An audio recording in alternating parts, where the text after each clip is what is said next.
All right. Hello, hello. Welcome, everybody. We have today a special edition of our Reinventing Drawing Group on Sundays. Ricardo is here with us. He's got a lot of cool stuff that we're going to be doing today. Today is an awesome day, everybody. We have a lot of fun events planned for the month of March. In particular, today we have a really cool um, painting event with David Heskin that we're very much so looking forward to. So aside from that, that starts at 5 p.m. today, Eastern time, you guys. We have a materials list located online. Um, if you're interested, go to community.reinventingthetattoo to see the materials list for today's upcoming class. And that will start soon. So we're really looking forward to that. But while we're here, we're going to thank everyone for why we're here. To our great sponsors, we've got Inkjet Stencils, we've got Raw Pigments, we've got Loose Screw Tattoo by Jesse Smith in Richmond, Virginia, and Cheyenne Tattoo Equipment. Now, thanks to those guys, we have some amazing programming that is open to everyone in our Reinventing the Tattoo community app. If you have any questions, feel free to reach out. But we've got shows lined up almost daily with tons of live content happening regularly. Without any further ado, we are going to get into today's drawing group. Ricardo, how you doing today? Hey, pretty good, Lauren. How about you? Awesome. We had a little bit of time to chat before the stream got started. Do you want to tell us what we're working on today? Yeah, we're gonna be working on a still life today. I have a skull and stuff like this set up over my bookshelves over here in the corner. I guess I can introduce you to the space first. Like basically on the other side of the camera over here, I have my studio where I tattoo. I'm fortunate enough to be working in a private studio. I've been doing that, I think, the majority of my tattoo career. For various reasons, we can get into that a little bit later. But I like to kind of have it separated. That way I can kind of come over here and kick my shoes off and stuff. I totally have my shoes off and my socks right on this little rug. It's awesome, super comfortable. But yeah, so I think today what I'm going to be doing is working on this still life. I really like doing these practices. I think it gets me out of the tattoo mode a little bit more, but also in a space where I can kind of unconsciously attribute that to some of my tattoo work, which I think is super crucial because, over the past couple of weeks, there's been a lot of questions about finding our styles and stuff like that. You know what I mean? And I think it's really important to kind of break out of that tattoo element, away from a tattoo artist that we do follow, which is awesome, but to be able to like look at other forms of art, other forms of life that are going on around us. It kind of incorporates itself naturally at that point. I think so. That's really important to me. So we'll be working. I have some multimedia paper here. It's not tacked down as much as I want it to be because I ran out of tape. So it might be catching a couple little things here and there that I don't want it to, but we're going to work with it anyway. And sometimes that's some of the fun of it. You know what I mean? It's like a whole Bob Ross approach. Maybe there's a happy little incident that's going to happen over here. It's going to make it really cool. So yeah, that's pretty much it. I mean, I'll be working on this. If you guys want to see a little bit more close up, let me know. I just thought I'd kind of like invite you into the shop, so to speak, at first, and kind of get you acclimated with the space. I think that's also important to kind of get a little bit more comfortable and set yourself up for this type of drawing process. There's a little bit of time involved in getting our mind right and switching over to this mode of relaxing this analytical part of our brain so we can focus on this abstract part. That's going to be really important for these kinds of drawings. I feel like you've got everything super organized, easy to find, so there's no stress involved when you walk in.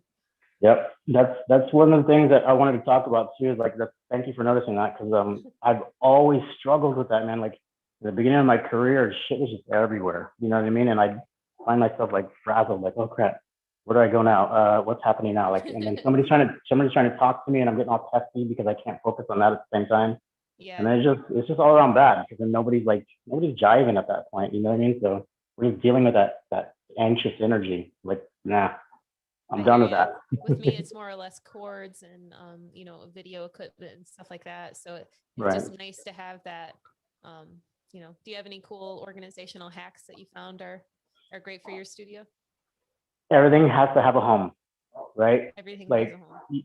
Everything has a home. You have to be able to put it away and be able to walk in your space and know exactly where it's at without even really like almost looking at it or looking for it even. It just becomes like a second nature. It's like a muscle memory.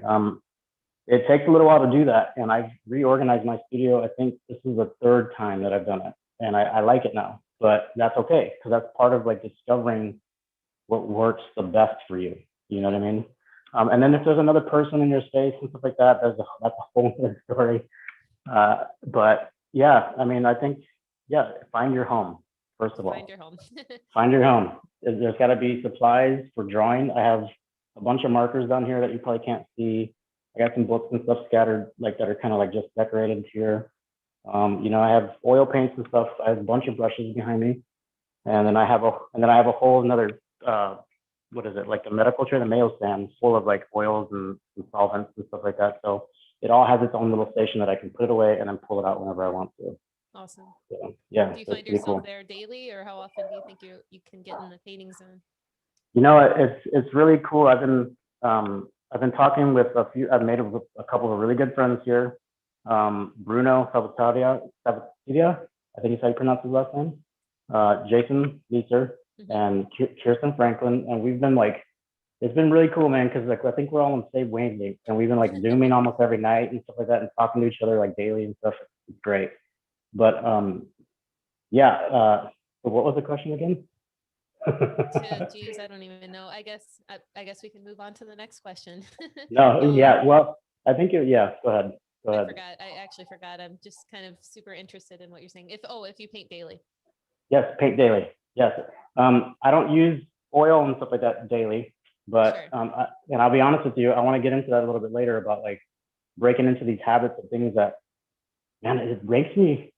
Like I know I want to paint oil, and I know that I've done a few paintings and I've enjoyed the process, but I'm just not getting to the point where I know what application makes the effect that I'm looking for, if that makes sense.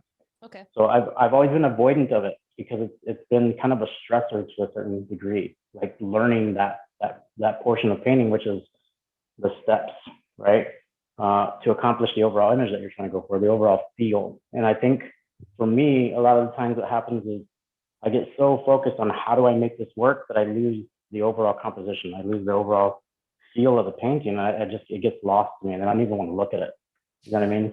Because I attach it to that emotion that comes along with it. So yes, I do paint every day. Lately, it's been a lot on the iPad. You know what I mean? I like using a lot of the brushes and stuff in there, where a lot of other people would probably use some of the technical pens or the sketching pencils and stuff like that. I love like just painting, like with the brushes in there, you know, because it's so free form, and it kind of develops these lines sometimes on their own. You know, you almost just make a mess while you're sketching, and you kind of see some things that might just evolve just out of your, like, it's all a subconscious thing that kind of comes out, and you're just this like conduit, you know, you're just like this vessel that it kind of travels through, and your emotions are just making it happen. I love that process, man. It's yeah, it's a really like free thing, you know what I mean? Like it's invigorating. It's, you know, energizing, man. It's like, it feeds you, you know, and like I wake up every day, I'm like, fuck, I get to do this again. This is great, you know? So were you a painter first or a tattooist first? I was definitely a tattooer first, you know, like I've always been into art ever since I can remember. Man, I was a kid and I moved around a lot. So I was always the kid that would show up somewhere, be there for 4 or 5 months, and like make friends, and then be devastated whenever I had to leave again. You know what I mean? So I saw some people drawing at a really young age, and I started getting into that. And the more I moved, the more I realized that like this was always a constant for me. You know, it was always a constant, like even feel, no matter whatever else was going on, I could kind of express it through that. I didn't realize it at the time, but looking back on that now, I could definitely say that that's probably what it was that I enjoyed about it so much, and like what made that hunger to try to get better, draw everything that I saw more often, you know. And then I'm typically a pretty quiet dude. Over the past few years, I've become a little bit more outspoken, but that also attributed to allowing me to kind of like break the ice with people too. You know, like I'd be sitting back in the drawing back, that little dark kid that's just in the back in the corner drawing and stuff, and then people would come up and ask you, like, what are you drawing? You know, and oh, you can draw this. Can you draw this for me? You know, can you draw this the Homer Simpson character for me? Can you draw Bart, man, like on a skateboard and all that stuff? You know what I mean? So I got really comfortable with like just looking at different pictures and trying to draw them together in the same style that it was already drawn. Does that make sense? So using multiple Yeah. forms of reference to kind of make this picture for people, and they loved it. You know what I mean? So I was always able to kind of like open up with people that way and start speaking with them and get to know them a little bit more. And like even now, thinking about it then, I didn't realize that that was happening this time. You know what I mean? But I get it. It started to click a little bit more now in my older age, let's say. You know, Phase so 2. yeah, phase 2, you got it. Exactly. Do you have any examples of some of your early drawings from when you were a kid? Oh, no, I don't. I wish I did. I will post them. If I find some, I will post them. My mom had sent me a bunch of stuff a while back, about 7 years ago, 8 years ago. You know what I mean? Yeah. And so I think I have a folder full of. I even have a folder from high school. My art teacher. I went to a couple different high schools, but the last one I lived in was here in Illinois, in a small town of like 11,000 people. It was incredible. But the art teacher was really cool, man. He was super laid back, this old Vietnam veteran, and he's just living life, like being happy to teach people and stuff like that. And I drew this skull with a bunch of pot leaves coming out of it and stuff like that. And I remember this letter that he wrote to my mother. He's like, Ricky, he's very talented and he has some, you know, a good eye for things like detail and such. But we need to kind of pay attention to what's going on in his expressive life.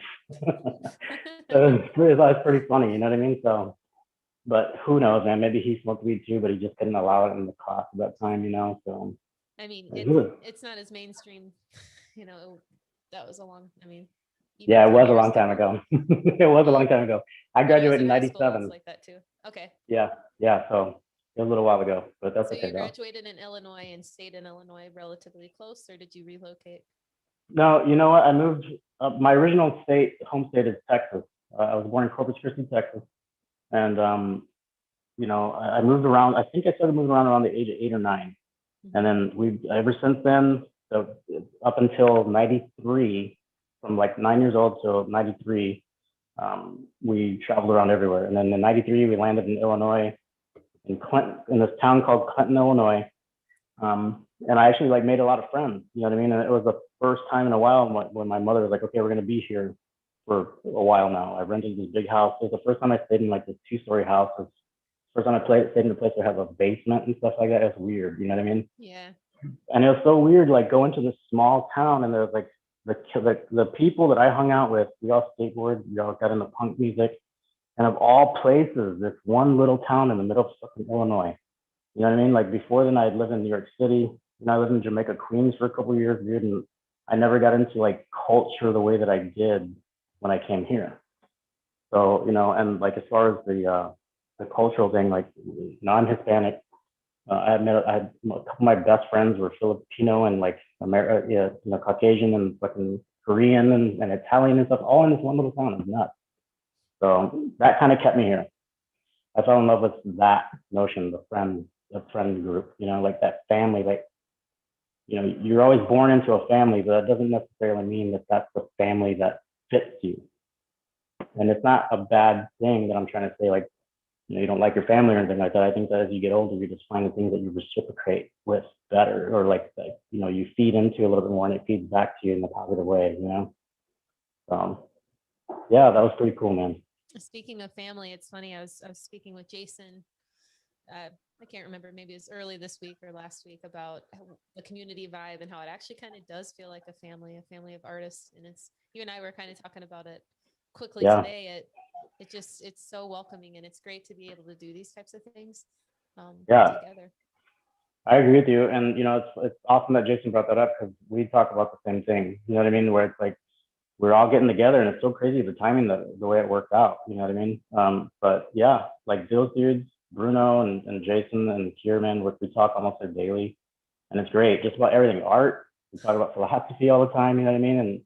And it's cool to vibe with that because sometimes, even with some of the clientele that I work on, I really like people. I'm starting to like people. I'm starting to realize that we're all the same, no matter what your political preference is, no matter what your, you know, your orientation is, no matter we're all the same deep down inside.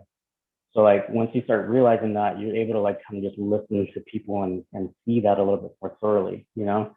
And but these dudes, you know, even when you're talking to this clientele, they kind of look at you like off sometimes when you talk about this deep shit with them. You know, they're just kind of like, I don't know if that works or applies to my life, man. Like, I get it, dude. It's cool, you know. But with Jason and these dudes and all these other artists, man, it's great because we have the time and that energy to kind of focus on these thoughts and this momentum, you know. So it's really cool to fucking have that. And then especially through this form, great. Yeah, expression doesn't always come from your hands. Sometimes you need that your mind expression too. It's nice to be in a community of like-minded people who feel exactly like that. Yeah, I agree. It's the recharge that you need sometimes because you know, we had one of our discussions one night was like I was starting to get to this point where I was feeling pretty burnt out. You know what I mean? Like, okay, here we go again. You know what I mean? Like, I'm gonna do the best I can for sure, no matter what. But it's just that lack of energy, that lack of like, I don't know, space where you feel the same from people. Like you get the same resource of creation and community and like, you know, involvement. You know what I mean? So, and for the reasons that you want to too. I think that's the most important part. Like everybody, we all want to give back. You know, we all want to give back and then like in that same process learn as well. Because I think once you, like we were talking earlier, you know what I mean? Like once you start giving it back, it can be translated back to you in a different perspective. And then all of a sudden clicks with you a little bit different. And that's that energizing momentum that you need. That moment is like, ah, yes, I got it. Now I'm going to go paint, dude. I'm going to go paint this biggest painting I've ever painted before in my life because I just want to, you know? You know, so rad. I dig Hey it. there, Guy. How you doing? Oh, doing good. How y'all doing? Hey, Guy. How's it going, man? Oh, going good. Cool. What we got here? Hey, Lauren. Adam is here. Somebody's audio and yeah, he's connecting. He's been connecting for a little bit though. Connection problem, maybe. Yeah. How you doing today, man? Oh, doing all right. Yeah, I'm actually pretty psyched about. Where's my camera flip around button? Here we go. Yeah, psyched about the class that David Heskin is hosting later today. Yeah. Yeah, I figured I'd get a few more minutes in on this thing and see how you're all doing. It's been a pretty complicated week here of just trying to make a lot of things happen at once. And we're finally starting to, you know, make the announcements about the Equinox party, which is only a week out, but that should be a lot of fun. Oh, that's great, dude.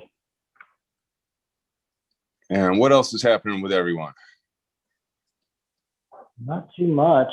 We were just talking about the community and everything like that, and everybody participating and everybody enjoying the process of participating and the like-mindedness that comes together with this community.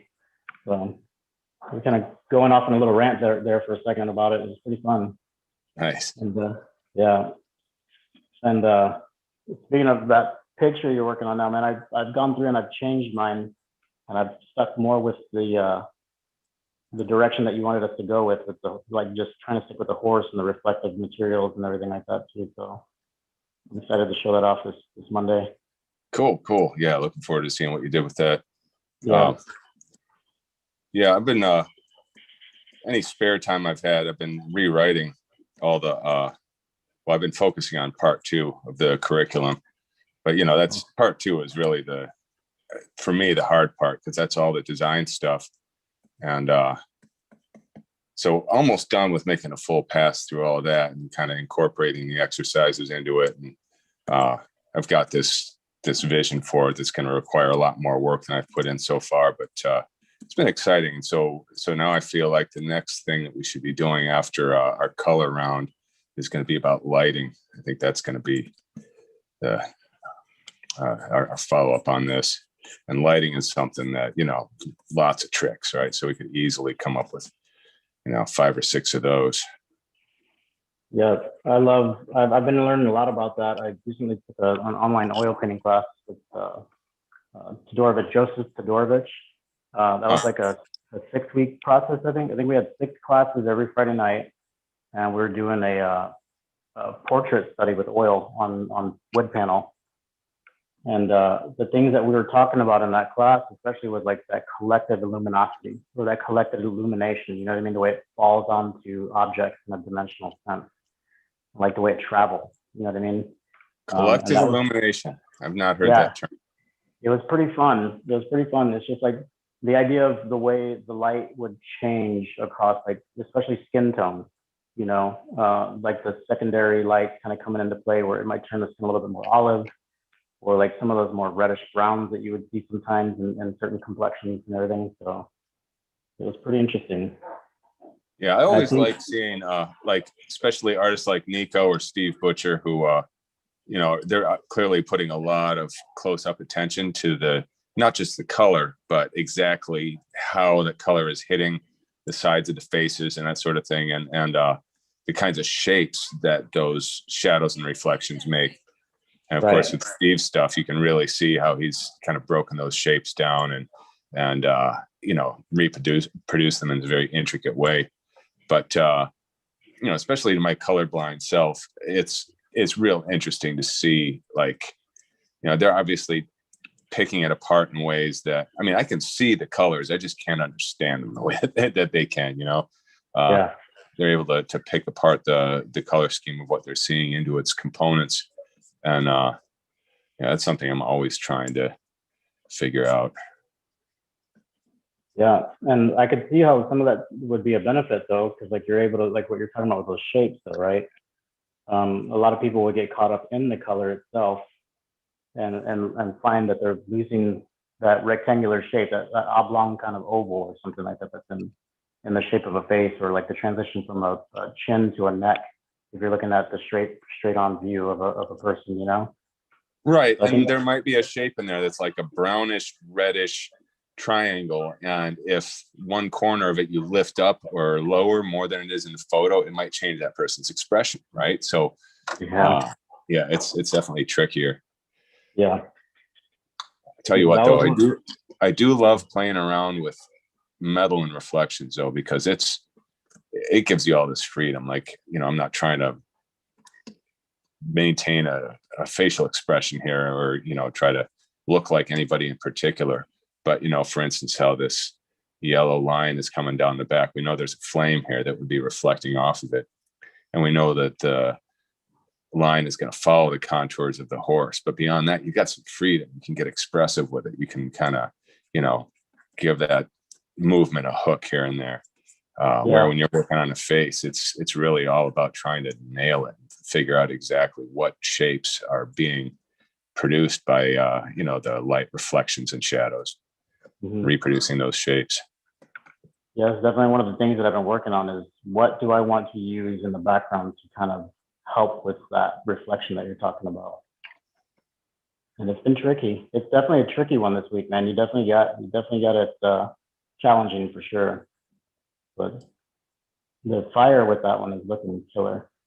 The fire was sort of a no-brainer, I thought, because it's bright and it's, you know, a color that is different from everything else. So it's just going to naturally stand out. Yeah, with those cooler tones and such. Yeah. Yeah, and the way you have the brass, that brass kind of color worked into those lower portions, or the rolled portions of the horse and stuff too. Oh yeah. I definitely need to get a little bit more of those. Yeah, it's tricky because you're trying to bring the colors into each other, right? You've got these shapes that are reflecting each other's colors. At the same time, you don't want to create a situation where it loses its distinction, where you've got these distinct areas of warm and cool. You just want the interplay to be enough that you can see the relationship, but not so much that they don't stand out from each other anymore. Now, when you talk about that, would edging, like the edges, like the contrast and edges, does that kind of play into what it is that you're talking about right now, or am I off? Yeah. I mean, yeah, all of the above. Like, you know, your edges, right now I'm looking at edges, like here's an edge that's facing towards the fire. So I just kind of brought yellow along that edge. But, you know, not always. Sometimes, you know, like here, I'm just bringing black up right against the yellow and orange. I know that I've got enough of the yellow and orange reflecting inside these dark areas that it'll look like it's playing off of it, but I still want to have some kind of strong edge there. And then this little bit of cool that's coming through here and interacting with them, I think it's important also. Yeah, for sure. Because like you said, it adds that separation it helps add that distinction. And this is one surface, and this is the background or the midground of killer. Nailing it. So what are you working on today? I'm working on a still life. I got a skull over here set up with charcoal on some Nice. Multimedia surface paper. Yeah, thanks, man. I was just talking earlier, like how I like to kind of break into this mode of drawing or sketching and stuff like that to kind of help contribute to like the tattoo area. You know what I mean? Like that inadvertent kind of unconscious connection that you might make sometimes with shapes and tone and value and such. Just trying to be practiced. Yeah, I think it's important to just do it, to loosen up, to keep your hand in motion. Right. It's definitely one of those things, you know, like with tattooing for so long, you know, you have a tendency. I think I remember reading something that you had wrote a while back, and I agreed with it even then, was how you can become sedentary. You know, how your body will kind of like close in on itself sometimes because of the position that we're always sitting in with our shoulders forward and such, you know, our elbows up, and we're always kind of in front of our body. And if this is all you do, if you're not getting up, and like I think you had mentioned, like just picking up a boulder from one side of the garden, moving it to the other, back and forth and such. But it's important to do other things that contribute to like the overall benefit of your health, and in translation, like our drawing and our painting and such. Yeah, I mean, on both an artistic and physical level, you know, I mean, like, I think one of the worst things about, and I think that is probably this way about other jobs too, you know, and, you know, anyone who's either self-employed or independent contractor is going to have this kind of pressure. It's hard to justify taking that time, right? Yeah. You need to get ahead. You need to get into the shop that extra 20 minutes early, so that by the time stuff starts happening, you're ahead of the game and you don't spend the whole day feeling, you know, like you're trying to get caught up. Yeah. And I get that, but you know, then it might be hard to fit in that 15-minute walk or whatever, you know. It's and that stuff is not only important for the body, but you know, you clear out your mind, you might make decisions more clearly, because you know, your brain isn't as cluttered. I think that when you have like let's say you're on a bicycle or treadmill or just walking briskly, your chemical makeup in your brain, I think, changes a little bit. It shifts. And I find that you know, like that runner's high thing, I find that, you know, I'm able to see the bigger picture sometimes in that state, where if I'm just rushing, I might just be feeling panic, you know what I mean? And not seeing that bigger picture. And the bigger picture might actually be, you know, bright and clear, and, you know, something I need to see. Yep. Stop panicking. That's exactly what we were talking about at the beginning of the show, is that anxiety that it can produce, you know, like that general sense of rushed anxiety, and how that can kind of translate into the room or with a client that you're working with, or your friends, or even your personal life. You know, so it's good to kind of place it and be, I think, like the owner of it. And like you said, get up and do something, man. Go for a walk, go for a run. And I think that's why I get up every morning. I get up pretty early every morning. I go to the gym like daily, you know what I mean? So it's good to get that blood flowing for me. It's good to focus on something else. And believe it or not, like that connection with my mind to my body is an important part of my day. And like, I think it's what you're saying, that you bump up the serotonin level, you know what I mean? Like, it's just a positive thing for you overall. And I think also, if we don't do these things for ourselves, there's this like little bit of resentment that builds up, and we might not even be aware that that's what it is. Yeah. But you know, I want to continue loving my work, you know, and after all these years, I still do, and I'm not ready to lose that. It's way too important to me. Yeah, agreed. Yeah, and you have to find contributing factors for sure.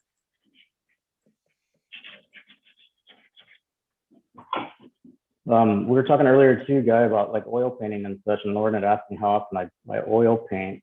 Do you find yourself having a lot of time for that these days, or these days? No, definitely not. But right now, really trying to stay focused on getting the curriculum rewritten.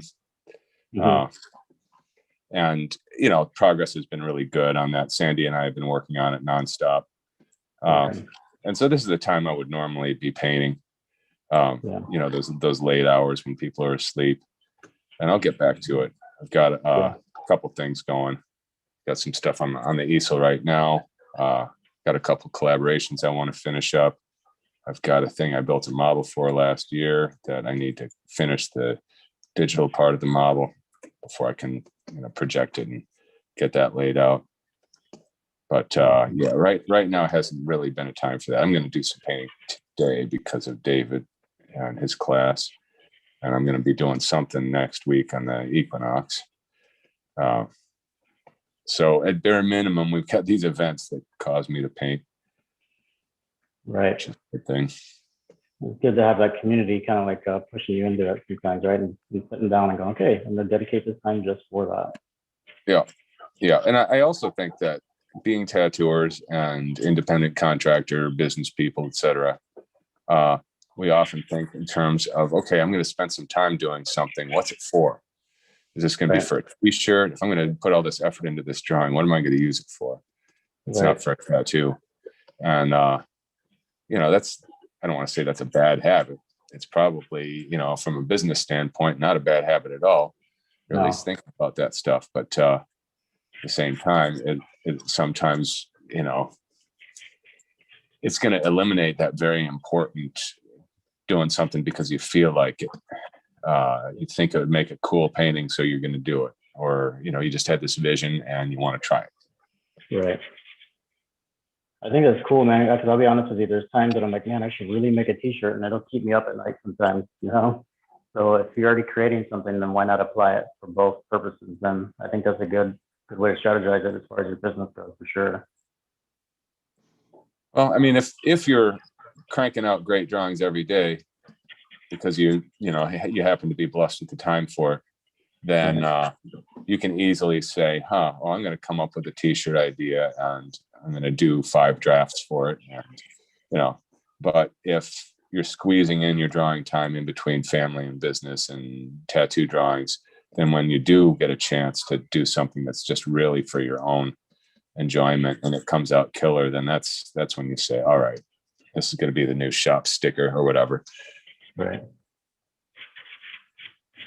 I always enjoyed it when my children were younger. We used to have a little table set up in one of the rooms, their extra rooms over there, and we would have, like, you know, their paintings on the wall and stuff, and we would always do acrylic paintings. They loved it, especially getting it all messy all over their hands and stuff. And that was fun. That was a bonding moment for us too, you know. And I still have some of those paintings like floating around, and it's fun to kind of kick back and look at that and remember those memories too. So just applying the time and the space that you said. I know with family, it can make it hard to do a lot of things, that you can kind of incorporate that into your practices still, and then like enjoy it as well. Yeah, if possible, you know, like we've just tried to encourage our daughter to paint with us when we're painting, and if it happens to be something that is a workshop or something that is related to our curriculum or something like that, she might work on something else, but she'll still be hanging around, having the experience, and hearing the artist talk, you know, which I think is cool.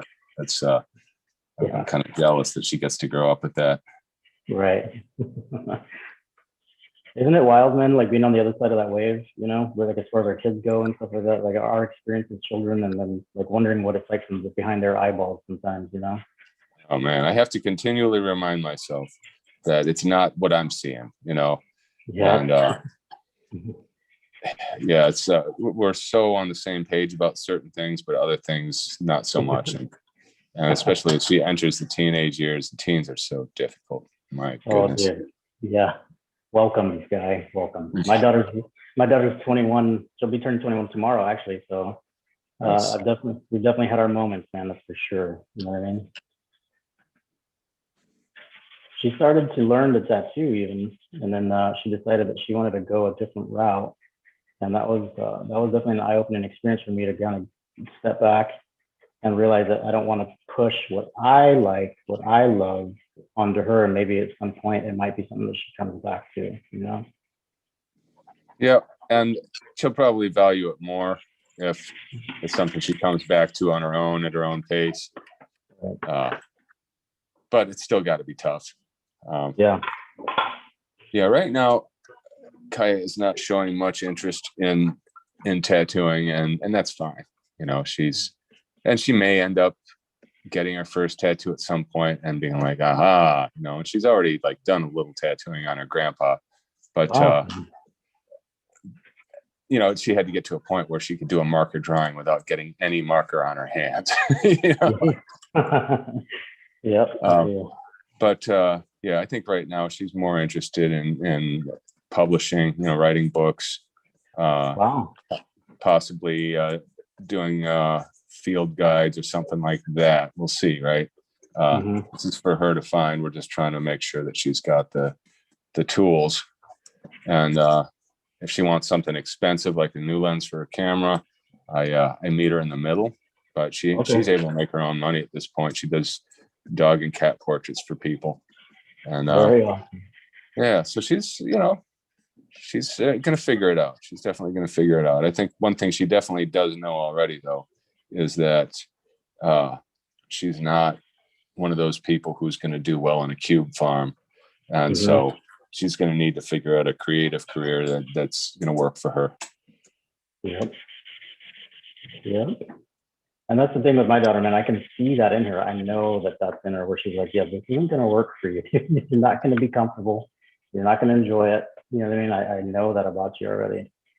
So sometimes it just takes some self-discovery, though. You know what I mean? And I can definitely see a lot of myself in her in that process, where it's like, it'll take you a little while to get where you might be a little bit more comfortable with your life. You know what I mean? So that's the journey, dude. That's the journey. And it's pretty cool. And, you know, like I think about artists that spent time in the military, you know, I mean, talk about like a 180-degree turn, but that's some serious exploration there. You know, I mean, sometimes you have to figure it out. You have to try different directions, you know. There's some really incredible artists who have military backgrounds, you know, Phil Garcia being one of them. Brandon from Dark Skin Body Art, you know, he discovered art as a result of being overseas as a soldier and walking into a village square in Italy and just being floored, right? Because he grew up without any kind of sense of art, no one around him. You know what I mean? It's one of those things that sometimes you need to follow that path, whatever it is. Yep. And it'll find you. Yep. The universe is crazy like that, dude. It's pretty crazy like that. Once you start tapping into this future of who you unconsciously or consciously realize that it is that you want to start pursuing, you know what I mean? You start tapping into these signs and these signals that have been there the whole time, and you start paying attention. Things are changing pretty rapidly for you. And I love that feeling. Yeah. Yeah, what an interesting time to be a parent, though. Just in terms of like what careers will even be available in the future. They're going to have names we've not heard yet. You know, what a strange thing. Yeah, that's true. I didn't even think about it like that. Like I mean, you know, working wirelessly now has become a real big thing. You know what I mean? And that's incredible. The amount of freedom that you can gain from that would be. I mean, I've never even heard of that before this all happened. You know what I mean? Yeah, just boom, all of a sudden, all these things are happening suddenly, and you know, technology in particular is definitely getting to a point where it's going to be harder and harder to predict what it can do. But you know, have you ever seen the Boston Dynamics videos? Yeah, they're the robotics people that. You know, so they've got these robots that can, you know, do intricate dances and everything, right? So pretty much this stuff is now just down to programming. So how far are we away from having, you know, a robot body that you could rent anywhere and just kind of sit down in your couch and jack in, you know, put on your VR goggles or whatever, and then be in this other place, right? So, for example, this might sound bizarre, but you could do a guest spot just for an afternoon in Japan, right? You rent one of these things and you greet your clients. Your face is on a screen, so you can talk to them face to face still, right? Yeah. But its hands are doing exactly what your hands are doing. You pour pigment, the whole thing, right? Yeah. it would probably be a little clumsy at first. And the tactile feedback would be a very hard thing to swing. And there might be enough of that half-second delay that would be very hard, but who knows? We're going places with our technology that are hard to predict. I just hope it doesn't go to a place where real stuff stops being important, you know, where everything becomes virtual. And I don't know, that would bum me out. You know, I think that the whole thing with NFT art is really interesting, but I would hate to see it replace physical art. I don't know. You know, man, you blew my mind just now, for real, because I didn't even think about that as a possibility of, you know, literally being able to, like you said, jack in, and there you are, you're in Japan for a few hours. You know, like you said, that's incredible. And just walk around, right? You know, do a tourist thing. You know, you'll see these tourist droids before you know it. I mean, oh man, the tourist droids, I like that, dude. That's awesome. Just imagine you got I could pop into your studio right now, like wherever the closest rental place was to get one of these things.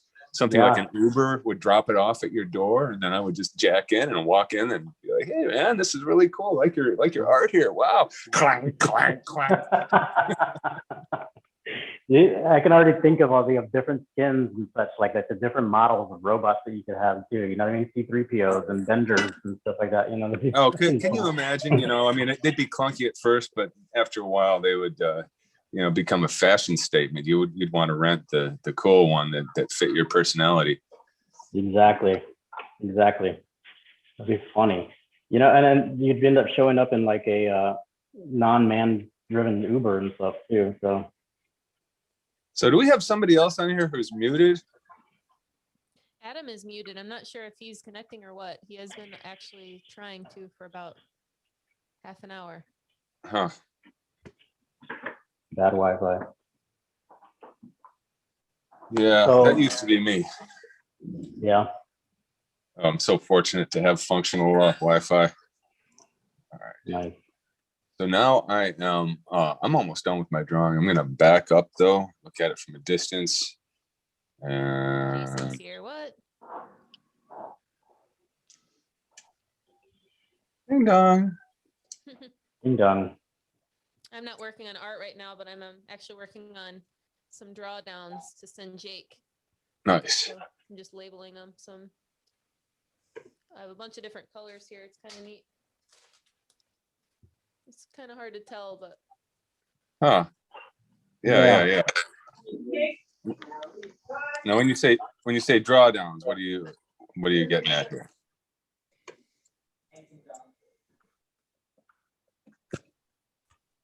Color swatches.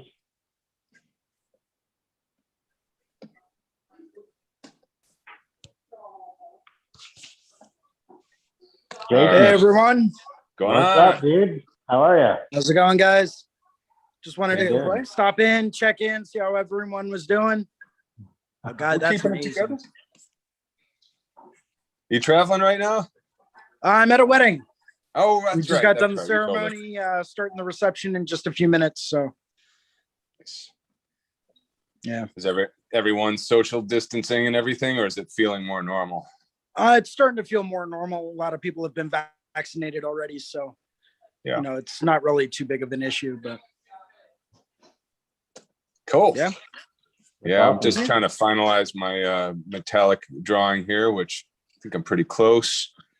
And I'm looking at it from a distance, and I'm just kind of working the values some. But yeah, and then we got the David Heskin thing coming up in a couple, 3 hours, 4 hours, something like 3 hours, I think. I have no sense for these things anymore. Oh yeah, it's daylight savings today. That's right. So I don't even know my up from down. You threw me off too, man. I know it was coming too.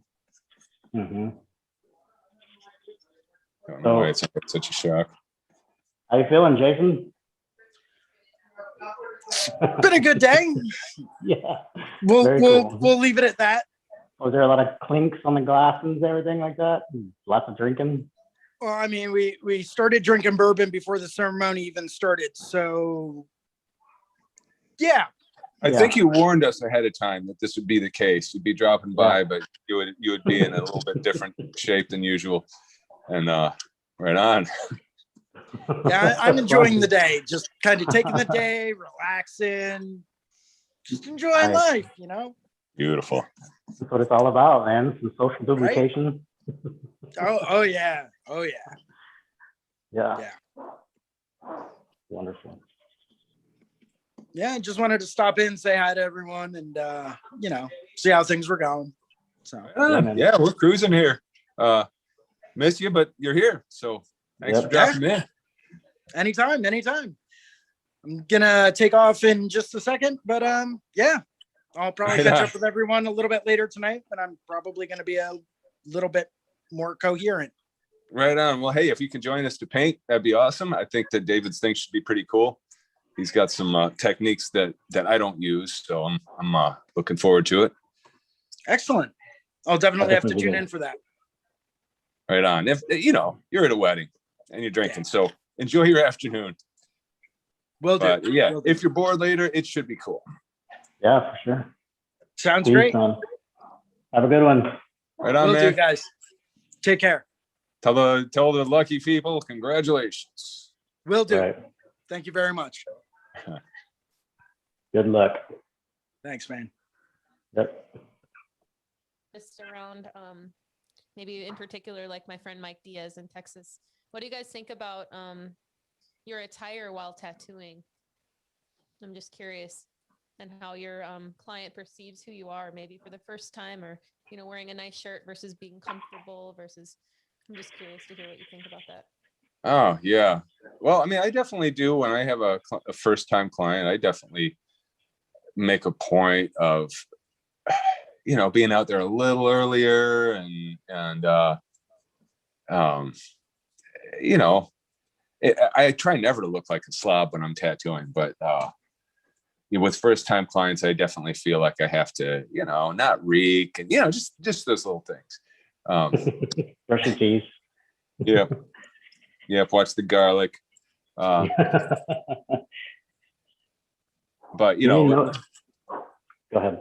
With my regulars, that they might show up at the studio and I might be out taking a walk and I'll hear them roll in. I'll just send them a text. Hey, make yourself comfortable. See you in a minute. I would not do that with a first-time client. Mm-hmm.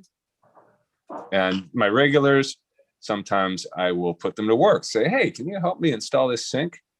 Yeah. But I wouldn't do that to a first-time client either. It's actually sort of a tradition around here. To help you install things? Oh, yeah. That's awesome. Yeah, Marcus Lenhard helped to install a closet. Mike Cole helped put up a shower door. Yeah, we've got all kinds of history in this place. Become a jack of all trades and get tattooed, right? That's right. Yep. Yeah, I kind of feel the same way. It's important to kind of present well, but also try to be yourself as much as possible. I just remember when I was, kind of finishing up my apprenticeship. I've been at the shop for, 3-4 months. And, I was basically a gutter punk. And that's what I looked like. And I didn't really have my own apartment yet. I was still getting it together. And I remember my boss taking me aside one time and saying, so guy, listen, man, you're making a little bit of money. Why don't you go get yourself some new duds? And I'm like, you're telling me how to dress? Okay, fine. Yeah. But he wasn't saying how to dress. He was just saying, don't look like you crawled out of the gutter. And he had a point. And so I think that just in general, professionalism is one of those things that goes without saying. But as artists, we can get real comfortable with let's just say a customized level of professionalism. You get to do whatever you want to do. Well, like someone was telling me about, they were visiting this artist in France, and this was a guy who was like this young, hot shot with a gazillion Instagram followers, and I don't know the name, but they come around the corner and they see his studio, and there he is sitting in a chair in the front window of the studio, whacking off for all his might. you know, and they feel a little awkward, right? So they kind of leave and figure, how long is this going to take them? Let's give them about 10 minutes, right? Well, we don't want to be late for the appointment. And then they come back and he's not in the front window, and they go in and, hey, hello, hello. He wants to shake their hand and say, oh, so awkward, right? Now that's an extreme case. Like, I can't even imagine why anybody would do that unless they just think that nothing that they do is anything but solid gold, you know, and the ego can be that way. Oh yeah. That's funny. That's a really funny story. Weird, I mean, though, right? Like, Yeah. hard to believe anybody would do that, but someone did. He's just trying to de-stress. This guy's just trying to. He had a stressful day. He had a stressful morning. You know. Yeah, you know, there's a bathroom. You know, Yeah. I don't know. No, I'm definitely on your page, man. It would be terrible to walk in on somebody like that. Like, I'll just give you a few minutes and I'll be right back. I'm surprised that the person seems so cool about it, I guess, but makes sense. Yeah, well, I think that it's this whole idea that, you know, if someone's an artist, they can be as wild and wacky as they want, and you know, within limits, please. Yeah. Right.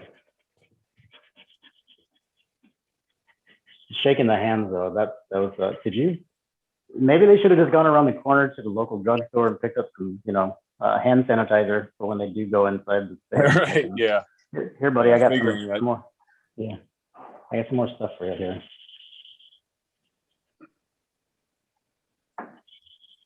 Oh, but I always rinse when I'm done.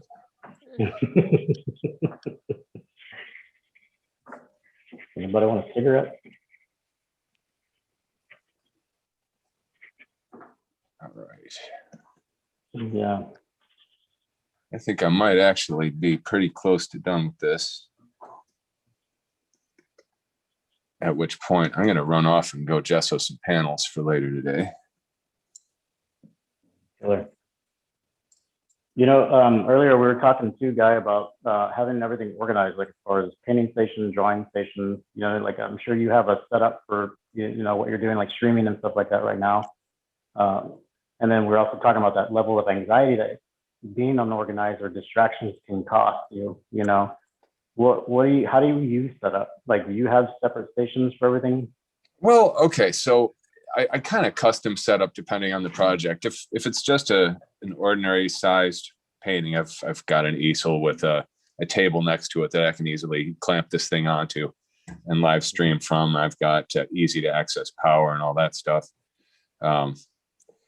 If it's a bigger painting, or if it's something that I'm going to lay out on a table, we'll get out the folding table and adjust. I think the biggest thing is just about making sure you have enough time. That is always where I run into stress. It's just, you realize that, oh shoot, I didn't get this thing yet that I told myself I was going to. Oh, I haven't made the print yet. And of course, the printer is acting wonky last minute. And so those things can be avoided if you plan ahead with your time a little bit better. But you know, especially if you're a dad or a mom or whatever, all that stuff is going to just happen within its own limits. So again, it goes back to that allowing yourself time for things is what you're saying then, right? Yeah, absolutely. And how much time do you need for each kind of thing? You know, it's easy to underestimate, you know. It's like, okay, realistically, it's only going to take me X amount of time to, you know, get to the studio and get set up and ready and everything else. But you're also going to want that minute to sit down and look at the drawing, you know, before you print it. And maybe you'll have a last minute question for your client. Maybe you are going to need a second to catch up on a couple of emails. I mean, this is just how it is, you know, especially you running a business, something is going to come up, and next thing you know, you're behind. And I hate to always be pressed for time. It's a terrible feeling. And that is my life most of the time. And we're always looking for ways to try to smooth that out so it's not as much of an issue.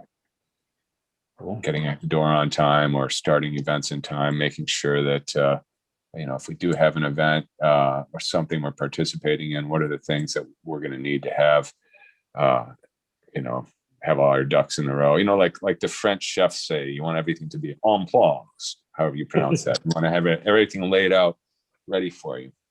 Right. Yeah, I think I'm done with my horse. So that's great.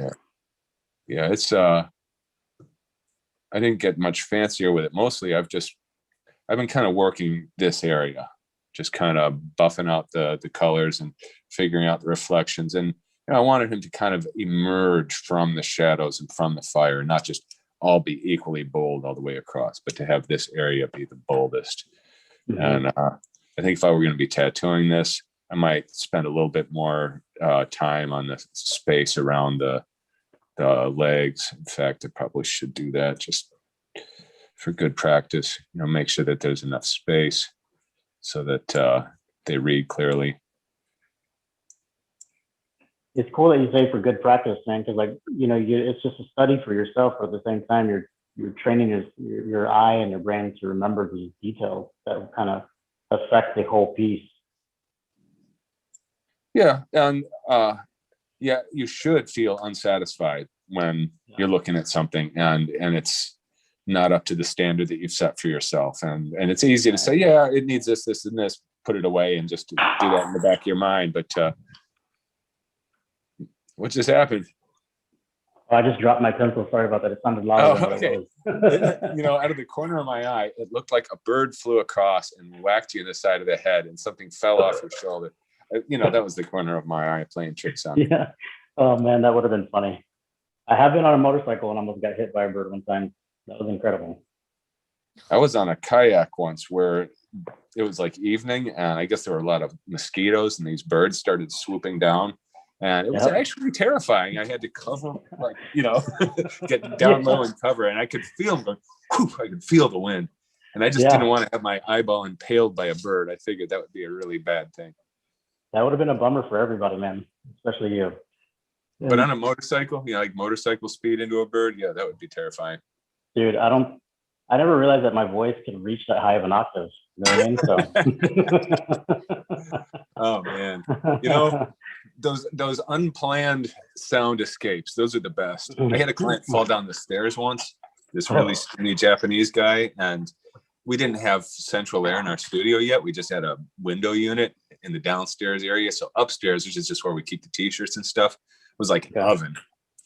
And he was like, I think teetering a little bit, and he maybe had a pill and he's standing there with his head in this 110-degree heat, and he just went down like a sack of bricks and fell down and said, go down the stairs. And I actually let out this high-pitched scream. Like I thought this guy certainly had to be dead. Oh man. Dude, that's crazy. It's like, I don't know if that came from you or the steps made it, or you and the steps made it at the same time. What the hell was that, dude? Yeah. You just don't ever want to be in a position where you're making that sound, because that means things have gone badly wrong, Very bad, yeah. He lived happily ever after. That's good to hear. Finished his leg sleeve. But I think I have to hit it. I'm going to go get my stuff ready for David. Ricardo, Lauren, great to see you guys. Good to see you, man. And anybody else who drops in, tell them I said hey, and perhaps I'll see you guys later on this evening at David's thing, if you can make it. Yeah, Awesome. absolutely. Cheers. Looking forward to it. Take it easy, bud.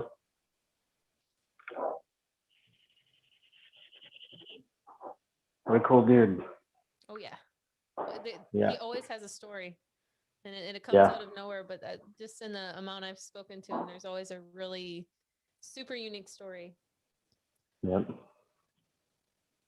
Yeah. Kayaking.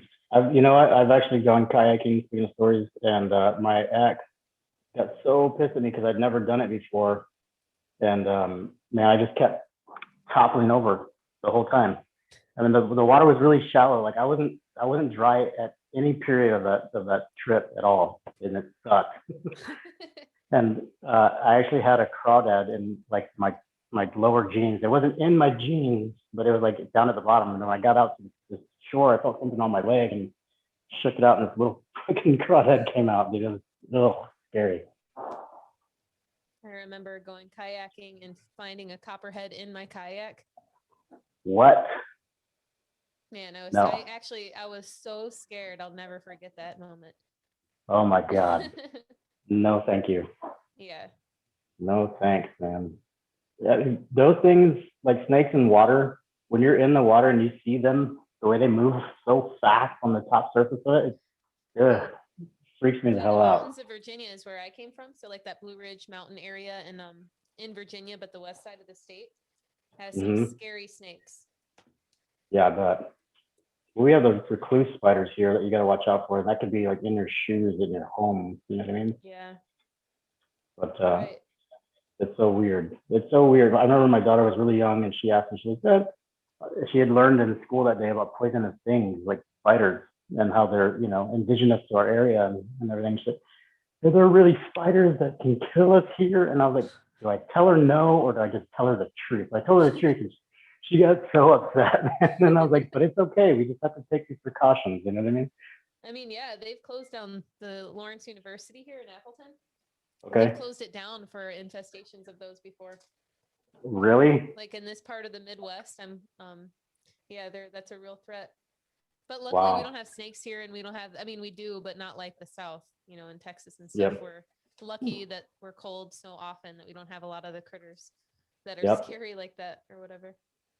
Got them rattlers. Not the rattlers. Yeah, we're good. Yep. The rattlers and what else is on it? Tarantulas, Tarantulas, yeah. scorpions and stuff. Dude, I've heard some pretty crazy stories about like flying out of Arizona sometimes. They'll find scorpions in the airplane and stuff too. Oh, wow. Yeah, no, thank you. So I'm gonna kind of get a close up of this and show some of the time it takes to kind of build up these. It's kind of like a painting where we would always just build up layers and layers and layers, and it starts to take a little bit more shape. I don't know if you can see that or not. Here's the still life. There's the drawing. Let me see if I can fix this camera real quick. Sorry guys, it's my first time doing this. No, that looks great. And you can see your other painting you're working on too. Oh yeah, that's the one that I was talking about with Guy about the learning some of those tricks with lighting and such, like what he was talking about doing in the next few weeks, which I'm pretty excited about. Yeah. So thank you. Yeah, that one was fun. Let's see. It's still not finished yet, but I've always been so apprehensive about even attempting portraits. So it was fun to take from the reference and Wow. you know not draw on it at all, but Mhm. like actually paint the whole process. You know. Yeah. Man, I had to like pretty much the first time that I tried it, I had to pretty much like wipe it all down and then start over from scratch because the proportions were so far off. You know what I mean? But How long so, have you do you have in that painting? How many hours? I'm curious. man, I mean, we did it every Friday night for 5 or 6 weeks for about 5 or 6 hours each time, Okay. and then whatever time I worked on it after that too. So, let's see, probably over 40 hours for sure. You know, Mhm. easily over 40 or 45 hours. Okay. Do you have any plans But for it? I think I might play with some of the hair and stuff like that, and kind of push the bottom part of the painting back into like some fuzzy distance a little bit more.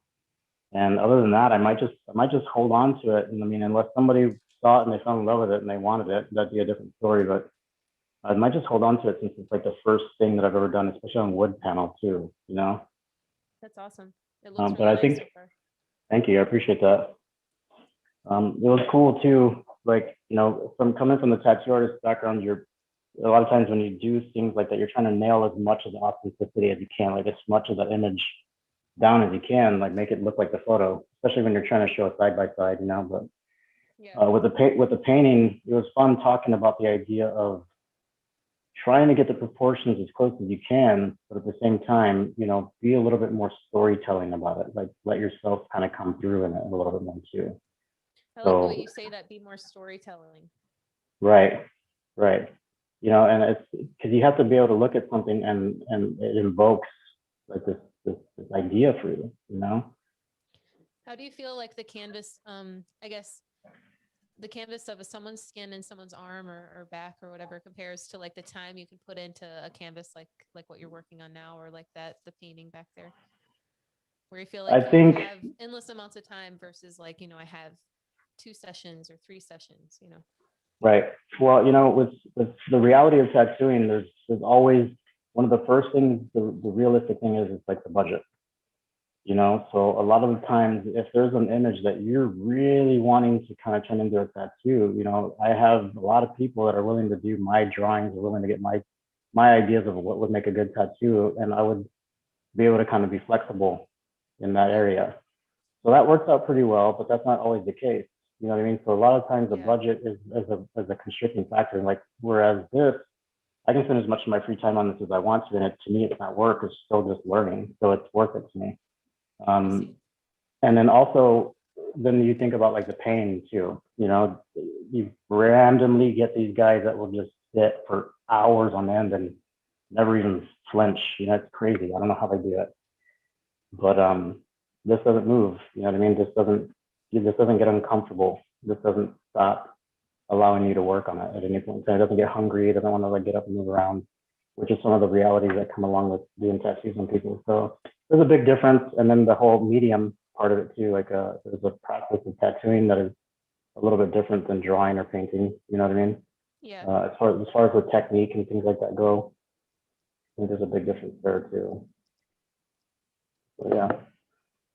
It's So interesting that when you talk about budget and bring that into the, into the motivation, I would definitely be more motivated to put 25 to 30 hours into something that would pay it by the hour, but it just is such a different dynamic. Mm-hmm. Yeah, exactly. It's big time. I mean, it's a reality. Like we all work, we all have to pay bills and stuff like that, and some of us have better credit scores than other people, so you can kind of invest a little bit more sometimes in things that. Or, I mean, like, let's face it, the fact is that when we tattoo people and we get tattooed, that's the benefit that we get to enjoy, and like, Yes. it's not a necessity for us to tattoo people. So the fact that these people are coming to you and they're getting tattooed and they want to spend that time and energy and money on something, it's a blessing. You know what I mean? Like, we get to create art and meet people because of it. So Let me it's ask a you a blessing. question. How did you view your hourly rate when you started? Like, what was your concept of how artists get paid? I'm just curious because it was a while back, and I know things have changed quite a bit, but I was always so bad at pricing things out, man. I was practically giving things away for such a long time because I personally didn't see, like, I always considered myself learning. I mean, I still consider myself learning, but especially at that point in time, I barely even charged anybody. So I was always apprehensive to tell people a price at all. You know what I mean? I was like, yeah, I guess that'll be 150. Is that cool with you? You know what I mean? Like, so it was always hard for me. It was always a struggle for me. But that's one of the things I've worked on. I've had to work on in my life too, is just being a little bit more adamant about like my worth. You know what I mean? yeah, But absolutely. I think that kind of came across in those ideas of how much do I charge? What is this worth to this person? What is this worth to me? So Yeah, does those are good that questions to answer? ask. Yeah, yeah, I think so too. It's really there's so many things that attribute to, like what Guy was talking about earlier, like being your own boss, that come into your business practice. And like what you're willing to allow and what you're willing not to allow for yourself, and what becomes something that you might think about later and go, damn it, why did I do that? I'm kicking myself in the ass now. But it's a trial and error kind of thing sometimes. Either that or you have like a really good teacher that is willing to kind of express some of these things to you. Like, there's more to it than just, hey, this is going to be $800. You know what I mean? Yeah, Sometimes there's a little bit more investment in it than that. Sometimes there's this opportunity for you to really learn a lot, and you can give this guy a break and really get to experience a lot of like new technique, or new ideas, or just a different image that you might have never had the opportunity to test before. do you deal directly with your clients for all the pricing and stuff like that, or do you have like an assistant or anything like that? I'm just curious. No, I do pretty much everything myself. I've always had a hard time. I don't want to use the word or the term relinquishing control, because that makes it sound kind of negative, but There's always so many like little nuances when it comes to people wanting to know how much a tattoo is going to be, and I think that has to do a lot with the consultation and talking to this person and pressing out all these little details of this minutia that they might not even think about, so I think I've always found it easier for me to deal with the person directly and then just tell them my set rate. And like I said, there are some times where I'm like, dude, there's this drawing that I really have. What do you think about it? Or they'll flip through my sketchbooks or something like that if they want to and kind of see something and really want to go for it, Mm-hmm. So normally I just give them, after all that stuff's pressed out, I give them an hourly rate and we confirm and we talk about the possibility of timelines and such, you know what I mean? Yeah. Because that can always kind of,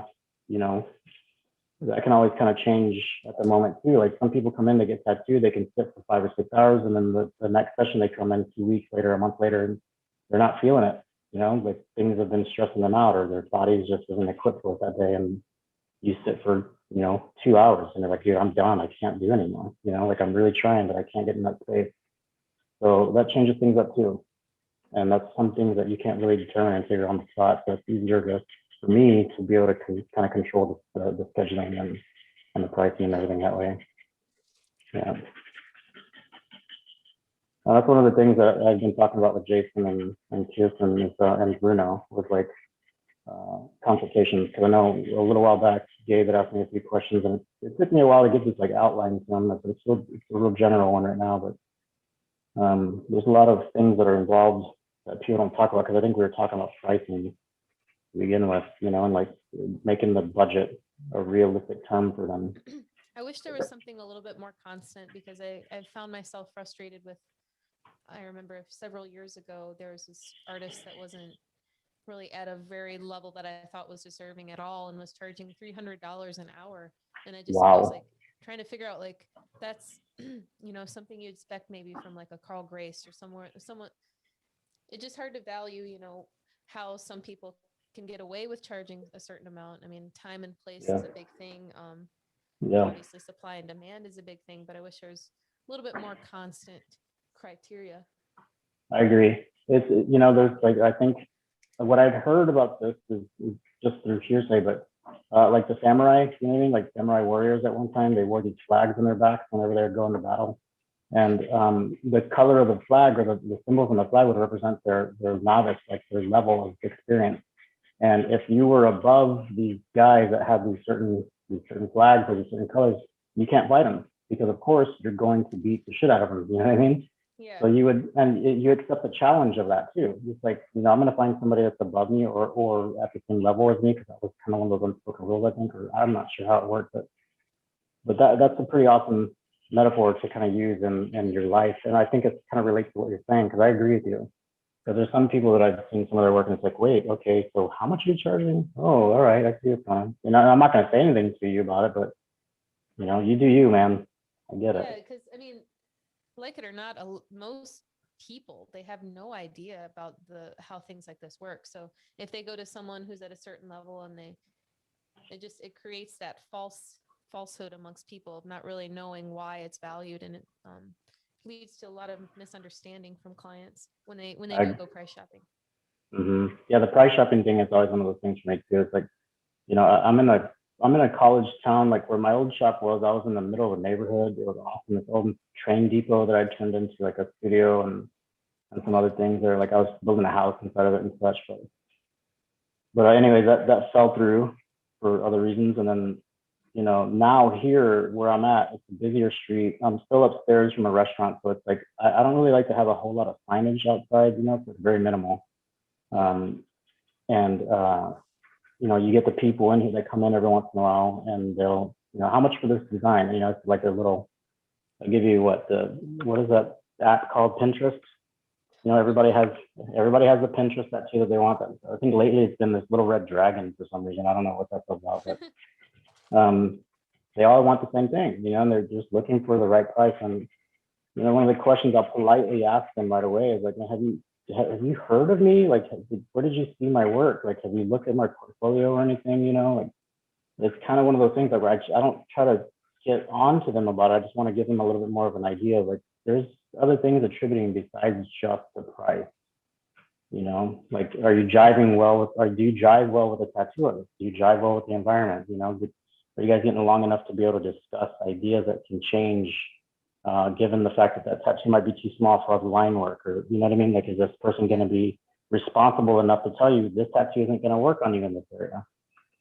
You know, and, or is he going to be responsible enough for him to tell you, or him or her to tell you, you know, that, let's not do the exact same tattoo on you, because that's stealing somebody else's work, you know, stealing somebody else's tattoo. But do you like the idea? Let's go for it, but let's change it up a little bit, make it just yours, you know? You're There's right. so many I think little- that a lot of people are in for kind of big awakenings when they enter a shop like that. Right. But, I mean, you're saying that from someone with your experience and stuff. I've been to countless shops where people just, okay, this is what you want. All right, I'm gonna go print it and we're gonna start right now. That'll be $300. Yeah, yeah. It's not necessarily consistent with respect to the person, you know, where it is more of like a job or a hustle. Yeah, exactly. Like, how much can I make today? You know, like, that's the most important part, is how much money am I going to take home today? Yeah. And that's pretty unfortunate, because it like creates this practice, like I was talking about earlier, you know, this practice that you create through, you know, just doing it over and over again. Yeah. And it creates a practice for you to just be kind of, I mean, that's kind of a shithead thing to do, really, you know? It's I'll definitely take being that. done though. Even, you Yeah, know, I agree with you. I agree with you completely. One of the other things that was always bothersome to me is that when you walk in a shop, a lot of people would act like you don't really belong there, even, you know, like this general attitude that kind of bums me out. You know what I mean? Like, especially when people that come in, some people, this is their first tattoo. They've always been apprehensive about getting a tattoo, and you know, they're looking for some guidance, you know, even if they might not know it. yeah. Sometimes you're just positive voice will kind of help them out in so many different ways. I mean, dude, like, I always go back to this idea of teachers in school. Like, you know, let's say you love art and you want to learn about art, but you go into school and this guy has been teaching at the same school for 35 years and he's ready to retire, and he doesn't give a shit. You know what I mean? He doesn't care about anything you do. He doesn't really give you any constructive criticism, nothing. He's just like, I'm waiting for my pension, man. And then that puts a bad taste in your mouth for art, you know, where you were so gung-ho about it. It could even be math or science or whatever it might be. You know what I mean? It's just, it's timing, perspective, and your approach quite a bit. So if you can be cool with somebody, even if they've asked you the same question that you've been asked 30 times that same day, it might make a big difference at one time. Hmm.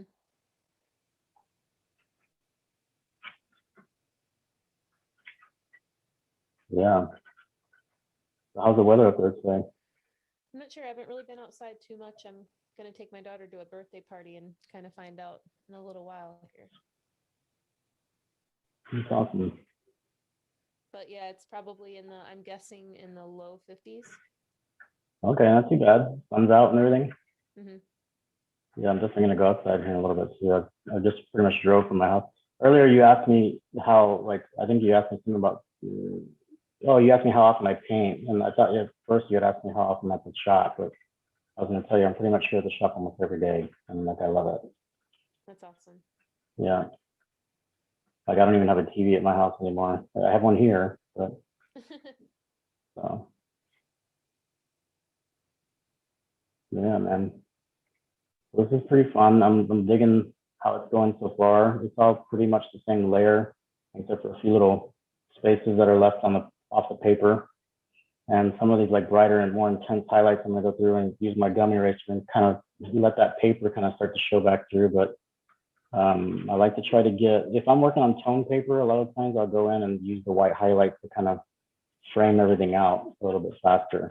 But now that I'm working on white paper, I'm going to go through and make sure that everything is in the right spot as far as proportions and so forth, as close as I can get them anyway.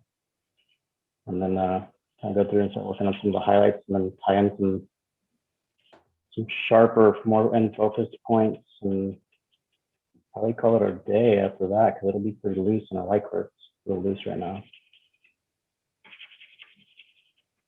But I always like to go in and knock things back down too. Smudger.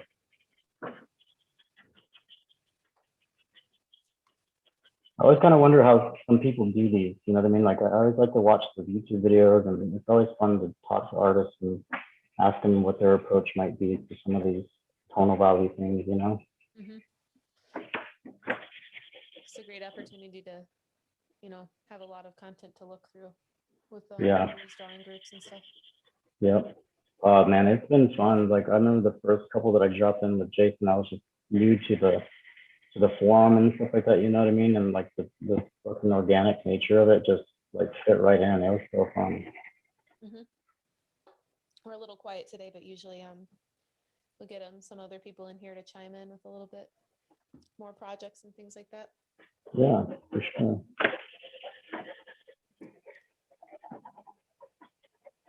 I always have some tattoo drawings to do, but I always want to try to get in, a couple hours a day for just myself. You know what I mean? Mhm.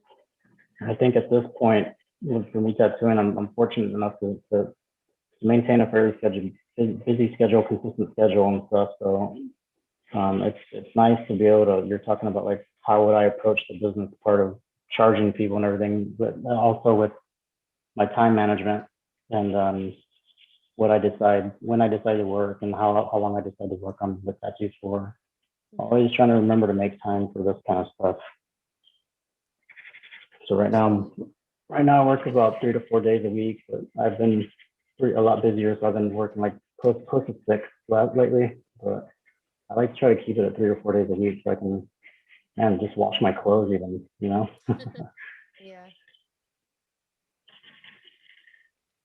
Yeah, for sure, dude. That stuff can pile up real fast.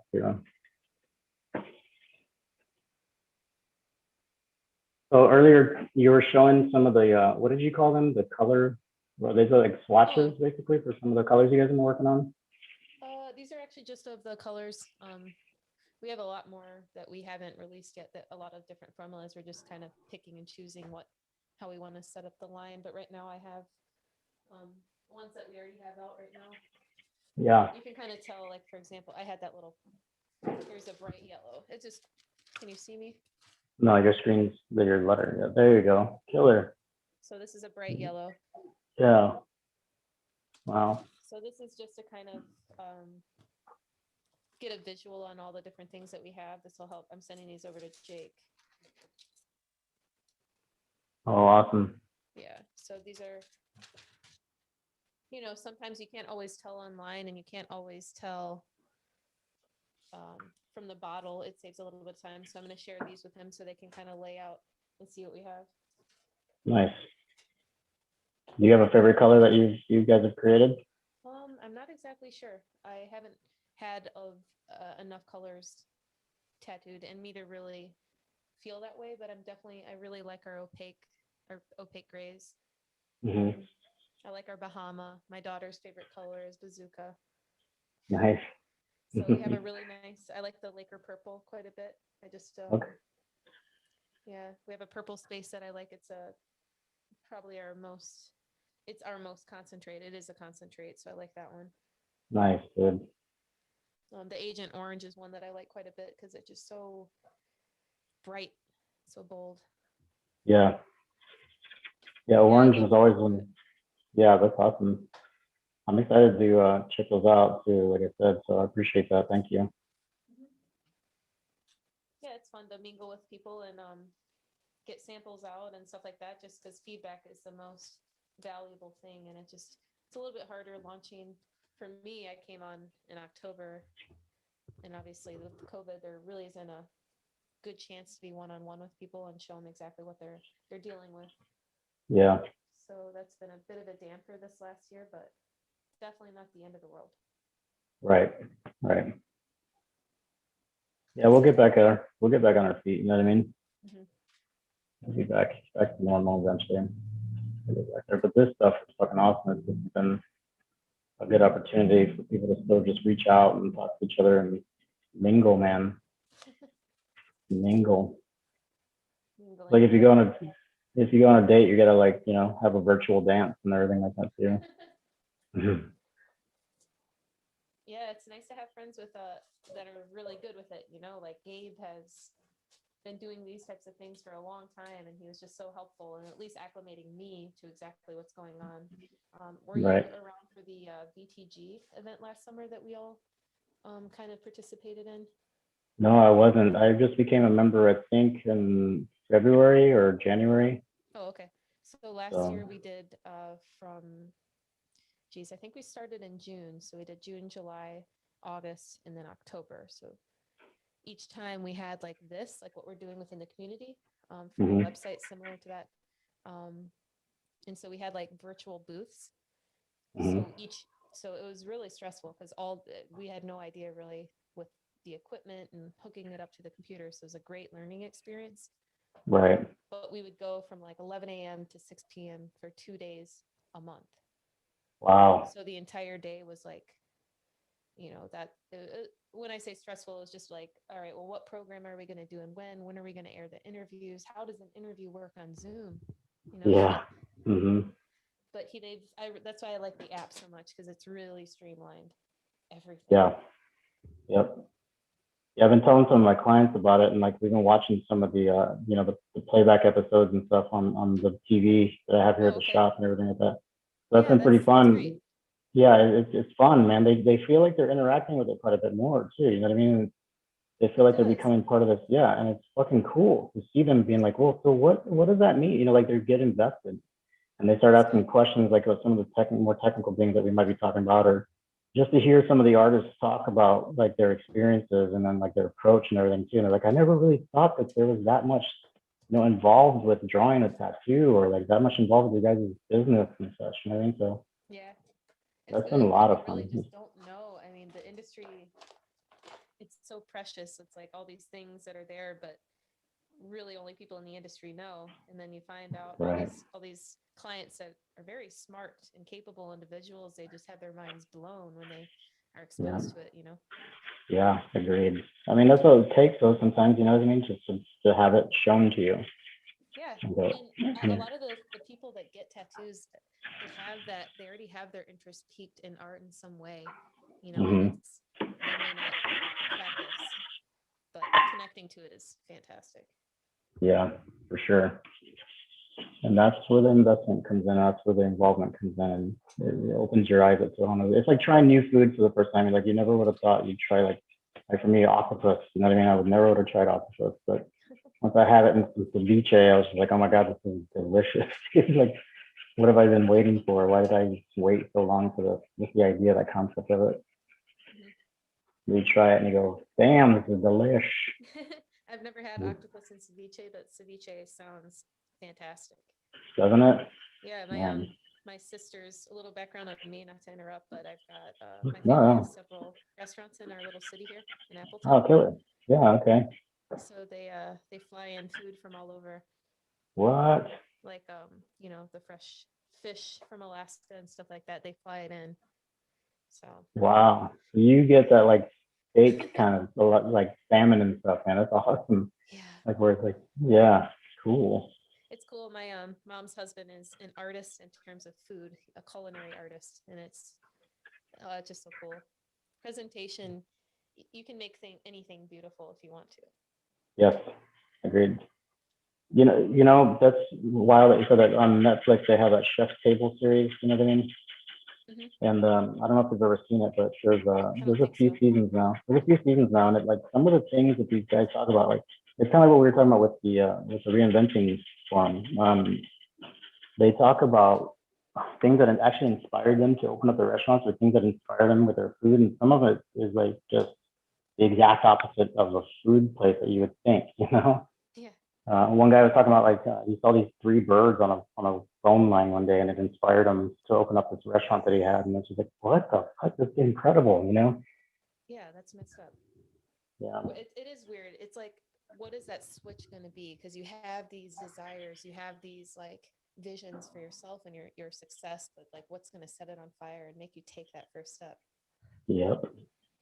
Yeah, For I me, agree. it's usually something really bad that happens that inspires me. Yep. Yep. Like that motivation, or just that transition. Like Mhm. this is who I've become because I've dealt with this shit. I fought through it. Yeah. I would definitely say mine's probably around the same area too.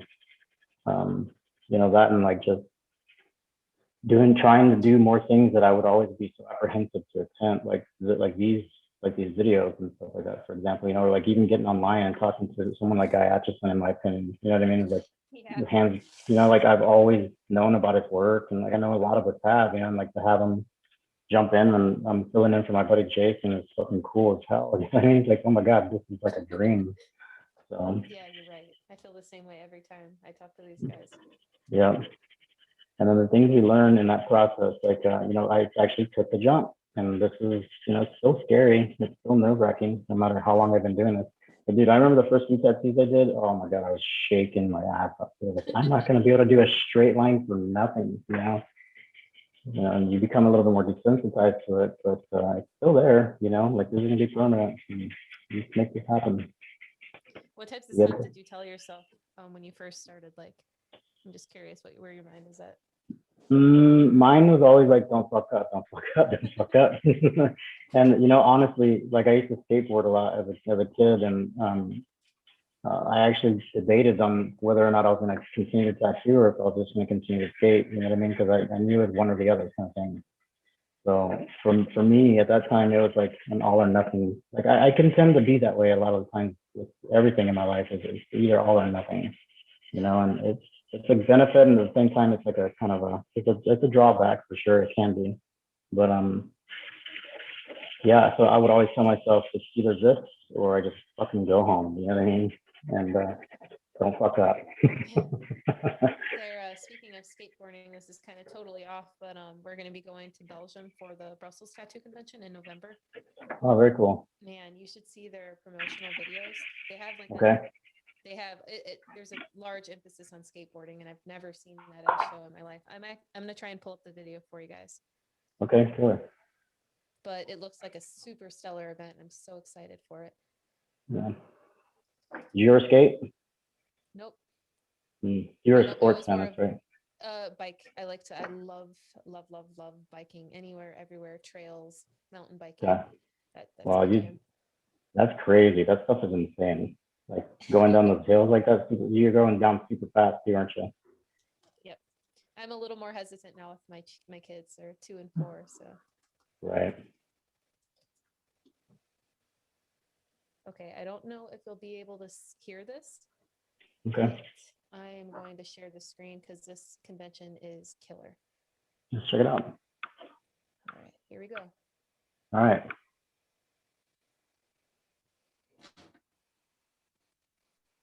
Oh yeah. There it is. Wrestling and everything, huh?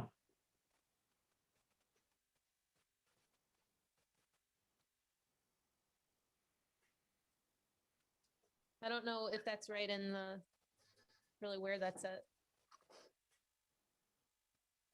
Looks really grungy and Yeah, like a warehouse kind of feel, right? mhm.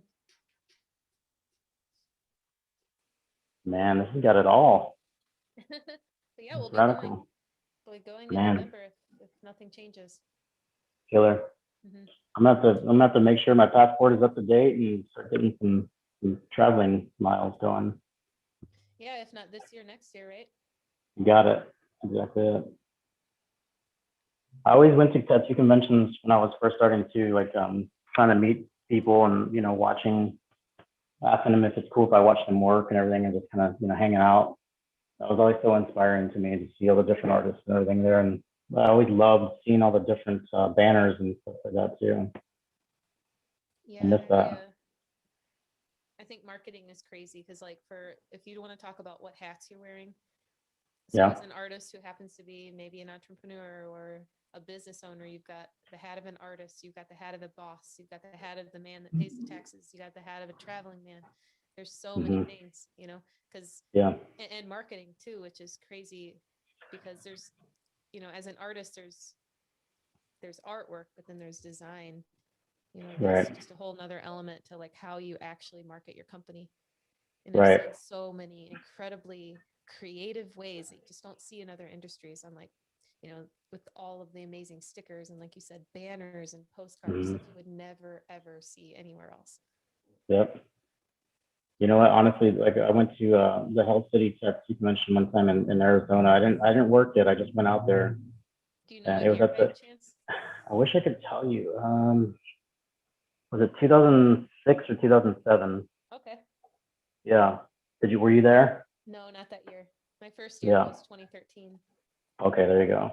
Was it at that Frank Lloyd Wright inspired hotel or something? Yeah, yeah, Yep. That place is amazing, by the way. It's incredible. yeah. It was so fun. But yeah, I remember, I think that was one of the first times that I saw people using like their iPhones and stuff like that to show each other like their portfolios and stuff. Like, Oh what the wow, fuck yeah. is? Yeah, you know, I was like, what the fuck is that thing? What? I don't understand that. What is that they're showing each other these pictures on? It's pretty crazy. And then you know, you saw like computers and stuff like that at their booths and everything like that, kind of like scrolling through their gallery and everything too. You know what I mean? So I thought that was pretty amazing too.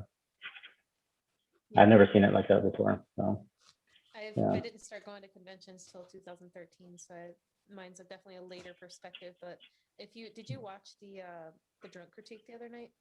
Yeah, we were on it. It's hilarious. Yeah, it's pretty good. I don't think I caught that part of it though. Were they talking about the convention? No, not this is kind of just a little off topic, but Joe was Mhm. talking about how like all people want to do these days is come up to me, want to take a picture, and they leave. Oh yeah, I did catch that. Yeah, yeah, And that was just funny, just like the way that is more or less focused on the only reason really people would want to take a picture is to post it to their account. Well, not always, but a lot of right. times that's what happens. But like before any of that mattered, just walk up to him for the sake of walking up to him. Yep, yep. What did you think about the first convention that you went to? How did you feel about it? Oh my Was that gosh. mm-hmm. I drove from Wisconsin. I had never been, that was my first tattoo convention really ever. Awesome. It was amazing. They had the pool, they had tons of pools. Everybody was super nice, but I guess I just felt overwhelmed really with the whole experience. I remember seeing Stefano and watching him work was just amazing experience. Yeah, yeah. It's crazy because like you know at the time it was all magazines, and I know a lot of people on this forum we've been talking about that quite a bit, like the way it used to be, like with magazines versus Instagram and Facebook and everything like that, or even websites. You know what I mean? And you used to get all your knowledge from just picking up the local magazines or the international magazines and stuff, and then you see these guys in person and you see them working. And I was just like floored. You know what I mean? I was like, oh my god! And then you see the work in person too. You know, there's that whole filter of the camera and then the magazine and the reprint and everything like that. But then you see it in person and you realize how much more rich that thing really looks and the time and effort it took into creating these tattoos, man. It was just fucking jaw dropping for me, you know? Yeah. Like, I want to do that. That's what I want to do. I just hope that the authenticity of like doing this for your client and not yourself kind of remains true and doesn't get tainted too much, Right. Yeah. Like, oh no, I don't want to do that. Or like, I don't know. And then some other things that I think of from a different perspective is the client, and they actually, if you have 100,000 followers, or whatever, they like it too. They like seeing their tattoo posted. Yep. I sure So do. it involves them in a new way, Right. That's one of the things that I've always thought about doing at my studio is having like a little camera up so they could watch some of the tattoo be done even like on a bigger screen TV. You know what I mean? Absolutely. Yeah, I think that'd be a lot of fun. A lot of times, like I've been doing some Zooms with Kirsten and like Bruno and Jason while we're doing tattoos and stuff. And that's always fun too because like they get to hear the tattoo artist going, "Oh, I see what you're doing there," and "How are you doing that?" You know what I mean? And it's fucking cool. Like the client loves it, man. They it get to adds hear to the experience a lot. It really does. You know what I mean? And personally, like as far as sitting with tattooing and getting tattooed, it's not always the most comfortable thing, And I think whenever a person is involved in that way, they sit a little bit more naturally. For some reason, they can like see the experience. They can see like what you're actually doing, and instead of going, "Are you tattooing like on my nipple? I know you're tattooing my shoulder, but it feels like you're going into my nipple right now. What the hell's going on?"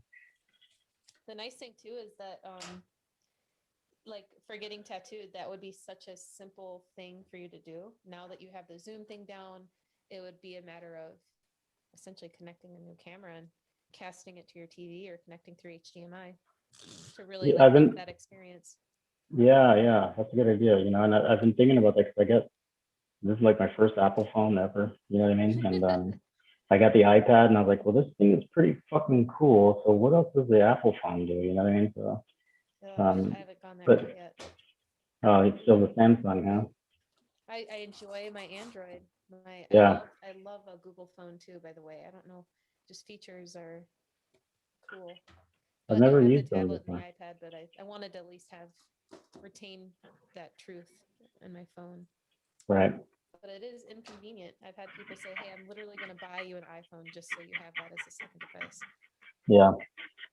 Yeah, we were giving Kirsten some crap about that. But it's funny though, because I was just watching a video the other day on YouTube about marketing and how a lot of these companies are doing the exact same thing that each other are, but somebody just decides to use wording a little bit different, and it kind of sells the product as a different product and a standalone product entirely, but it's not really the case. So, you It's know. funny, Napoleon Hill talks about that in Think and Grow Rich. And I Uh-huh. think one of the points he made was they changed the cover title of a book and it sold like 1 million plus copies, just based Yeah. on like the smallest of details. Yeah. You know, and that's so crazy. Like I remember when I was in high school, I had to do summer school one year, and I was a terrible student, by the way. You know what I mean? But like, it's not that I didn't get what was going on. It's just I just didn't. I couldn't sit still enough to pay attention. You know, and Yeah. but one of the summer school teachers was this English teacher, man, Mr. Hutchison. He was so awesome, so awesome. He had hitchhiked to Woodstock and stuff like that when he was younger, and Oh, cool. yeah, he always told us about it. You know what I mean? And I remember he took us. It was so crazy the timing of it because in art class I had just done this commercial design class, and you know, building commercials for people and like how you can use these like tricky phrases and tricky words to kind of sell a product that doesn't really mean it's true. And he took us to Walmart. I'm sorry, hold on one second.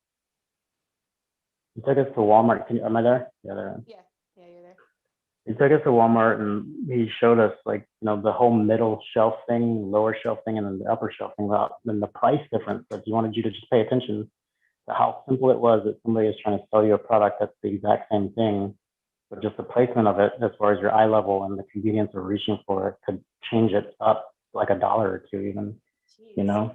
And So it was pretty, 9 times a million people that same small decision process. right, right. And that's exactly it, because it's like, you know, the simplicity of marketing and strategy, like how subconscious it can be. I'm actually going to pop my video on too because I'm working in the background from my office with Okay. a little hack, if you don't mind. Okay. No, let's check it out. Let me see. This is super easy little hack. I can't see myself, but do you see this? Yeah. All this is that little capture card I was telling you about with some Velcro. So for me, organization is key, and I use Velcro for anything. Like I'll put like maybe my headphones Velcro to the wall. This I'm going to Velcro to the bottom of my computer stand.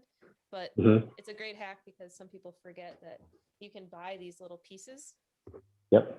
Anywhere, you know, Lauren, words and stuff. You know something funny? What? Check this out. I don't know if you can see this. So let me put this camera down a little bit lower. Okay, check this out. I couldn't find my tape today, right? Okay. So I ended up Tell me. using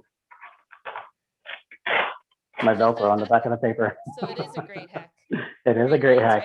Right? You got it, man. And it's funny that you talked about the remote because that's exactly where I have mine.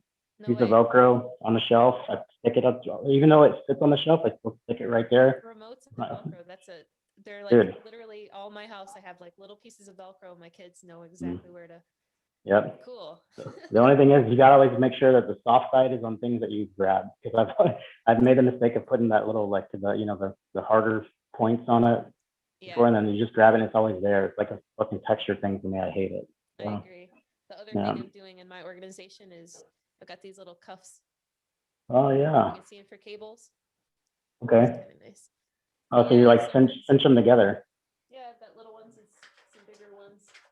But I find that hiding cords and hiding all that stuff when I walk in and feel a nice aesthetic of Um, everything is clean, and I hate that panic. Like you said panic, and that's exactly what it is. Like, all right, cannot remember Yep. where this is, and I need it now. Yep. Yeah. And then your next thing you know, your kids are like, "Hey, man, I'm hungry." I said, "Oh my God, hold on, okay? I'll be right there. I gotta take care of this shit first." I'm like, no, it Yeah. shouldn't be like that, kid. Yeah, Do simple. you use any of the fun technologies, I guess, like with your lights? I would, since I have several lights that I'm not using right now, but I'd like to just be like, Alexa, lights on. Right. Yeah, I have some of that stuff. I'm trying to get the shot set up like that, with like the Google and the casting on the TV and everything like that. You know what I mean? So I'm Yeah. definitely trying to get into that, but I'm the guy that has to go on YouTube and make sure that I'm doing it the right way first. You know? So yeah, that'll be next. But have you ever seen that movie Demolition Man? Demolition. We actually, man, who was I talking about this with recently? I haven't seen that movie, no, but I was just talking Okay, to someone about it. it's a terribly good movie. Okay. Sylvester Stallone and Wesley Snipes are in it, like with Yeah. late 90s or something. But Guy was they talking about it. I was think. he? Yeah, it's pretty cool because like they're in the future. You know, they frozen for whatever criminal reason they did, and they get frozen. They get thawed out later, and Wesley Snipes is like illuminate. You know what I mean? And the lights turn on and stuff. It's fucking cool as fuck. You should So change your Alexa to just say that, you know. that's exactly what I want to do. Like lights on. No, no, no, no. It's not lights on. It's illuminate. Illuminate. That's cool. Yeah. So that's cool. Thank you for those tips, man. I'm definitely gonna look into that because I have a bunch of wires, like, you know, now with the battery packs from the machines and everything like that. I have my phone charger and my battery charger for my battery for my tattoo machine and everything like that. It's all kind of Another clumped thing that I there. found, besides like the sticking things to it, but putting things on wheels.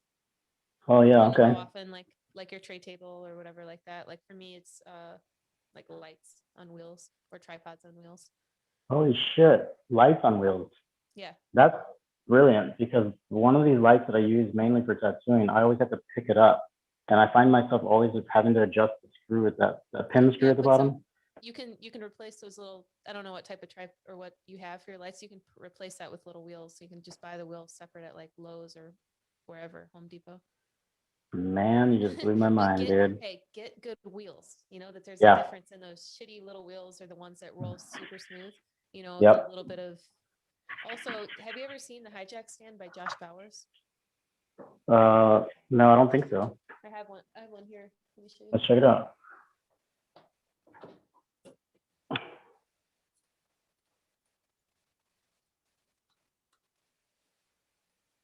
Oh yeah. I Was can't that see like me for some reason, but let me see to see what I'm actually showing you. okay. But yeah. So here's the bottom for their power supply. Okay. And then this is super strong magnets right here. So Mhm. if you've got like your workstation, it just sticks right on, and then your power cord obviously drapes right over that way. Nice. That's where it connects to. Okay. I see. So it keeps like if you're using a clip cord and RCA cord, you can just kind of have it hovering. That's always one of the biggest things for me, man. You know what I mean? And obviously a lot of And other it helps tattoo your artists feel the wrists same way. too. Yep. Check it And out. then the Yeah, he's cross got one with 2 power sources, by the way. the 2 power sources. He's got one with 2 cords coming out. Oh, okay. Power. So you can switch if Awesome. you want. Nice. I have to look into that. What were you gonna say though before I interrupted? No, I don't. I think I might have interrupted you, but I can't. I can't even remember. I tend to talk over, so sorry about that. I have to be a better listener sometimes because I'll just freeze, you know, when I'm thinking of something. That's what I'm thinking about. So I try to get it out before I forget. Yep. And then you go, I'm sorry, what were you saying? I was just imagining this conversation in my head. Yeah. I have found though with these types of podcasts and stuff like that, it's just listening and listening as much and as often as possible. Right. That's a good point. Definitely have to start practicing that for sure. Especially when it comes to answering people's questions. Like earlier, I just forgot what you asked me. And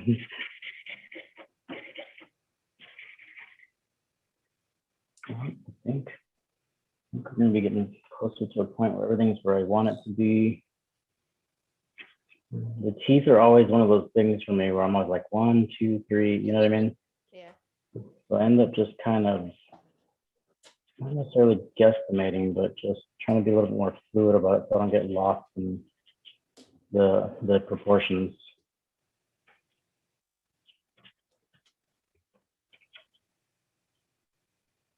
So out of the restaurants that you guys run, what's your favorite one?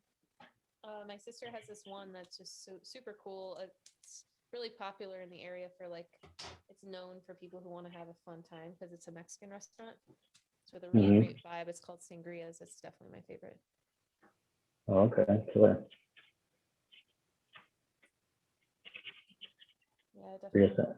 If you ever get up this way, which wouldn't be too crazy because you're in the Midwest, but if you ever do, I'll take you out there. Yeah, fuck yeah, dude. That sounds like a fun time. I just got a new car, so I might have to make that happen. Okay. I thought about opening a little studio here at one point, just to, for artists who do want to come in from out of country or state or whatever. That would be awesome. Mainly like just a guest studio or like studio for me, like with the video or camera and stuff like that. That type of photography. Art, of course. I keep hearing some dings, like bell chimes. Is that comments or is it something on my phone? It's definitely not comments. Could be something could be your brush stroke or your Let's see here. Hang on 1 second.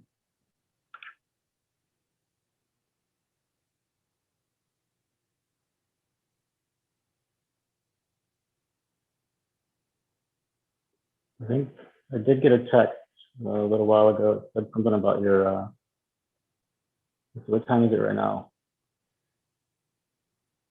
2, 40. it'll be 3. Okay. That was a while back.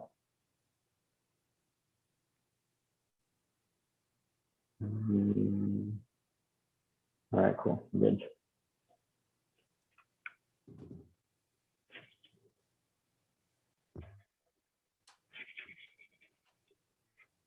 So what I'm gonna do is I'm gonna start going through and erasing some of these areas for some of these highlights. This is a pretty soft tone up here around the head.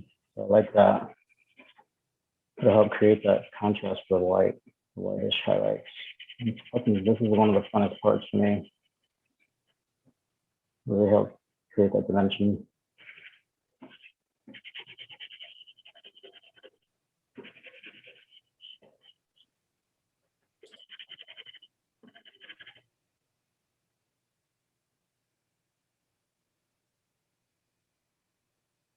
What I think I'm gonna do is get some of these highlights put in.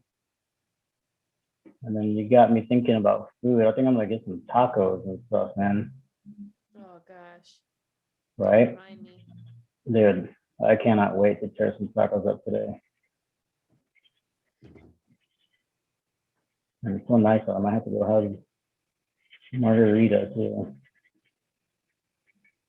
Are you a sangria drinker? Not quite as often. By the way, can you test my audio? Gabe just texted me that does it sound, can you hear me okay? I can hear you great, but I did get a text a little while ago talking about your audio. I mean, honestly, half the time I am like all the way back here, so that could be why I need to be a little bit more next to my microphone. I'm not sure if that's why, but because I know in my headphones I can hear you perfectly. sure. Okay, well, we're good then. Okay, cool. But yeah, the sangria question, there's a bunch of different alcohol in there, so I like to try to be safe and just go for tequila. Yeah, that's one of my jams. Cool. Tequila. Yeah. The tequila drinker, I'll keep that in mind. Yep. My mom's in Mexico right now, so when she gets back, I'm gonna try and get her to bring me back something different. Awesome. She usually does.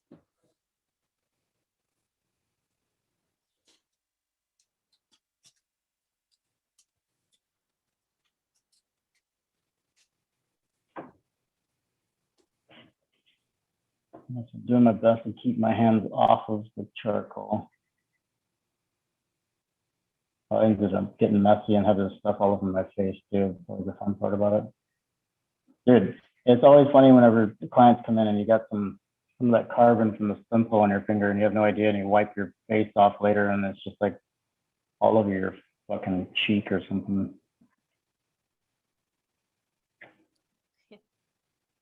I guess that's another thing to keep in the studio area, like a mirror or a face cloth. Yeah. Or, just get that daily selfie and you're good to go. I'm definitely not a selfie person, that's for sure. Yeah, maybe I've done a few of them here and there, but I do too, occasionally with my daughter, because she likes that type of thing. yeah.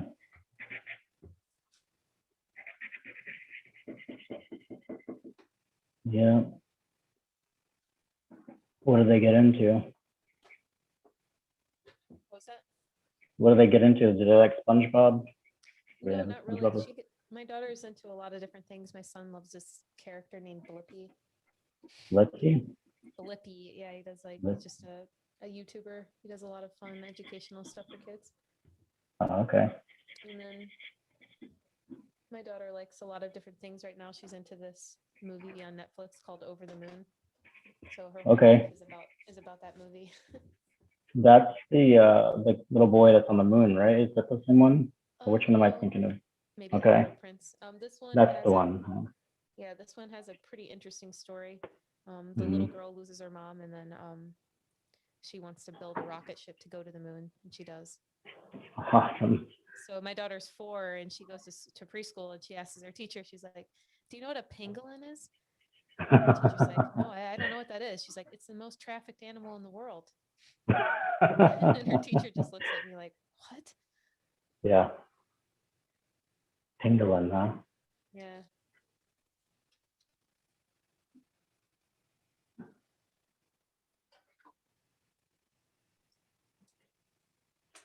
Other things too. I have this little, I don't have it in here right now to show you, but like a little slider, I guess, like a slider that you can mount your cameras or your stuff on so that you can easily move it, if you ever want to, rather than repositioning it or reposting it on a tripod or something like that, or a clamp. Yeah. So it's like a bracket that it would just kind of move side to side or forward and backwards. Yeah. Yep. And you That's a good could idea. use like a little rope or something to pull it, or you could actually get the one that's automatic. So that Gotcha. like, if you're making a tattoo video, it kind of looks cool with a moving effect. Yeah. I have seen that done on a few of the bigger names that have been doing some of the advertising for their products and such like that. So it is a pretty cool effect. I think too, like if you happen to do not a drawing group, but go streaming live or something while you're tattooing, for the client's perspective, it adds value to the session, if you ask me. Yeah.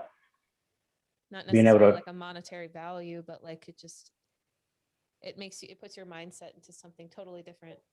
It's like a presentation mode. right. And like you said, they love that experience because they get to share that with their friends and tell them how that happened and everything too. Or even show them on YouTube, like, check this out. Like, I'm on YouTube. Yeah. Yeah, I'm just now starting to get into, like I said, man, like honestly, I've been so apprehensive about just being vocal, just in general, you know what I mean? So it's been a big step for me. I've been loving it.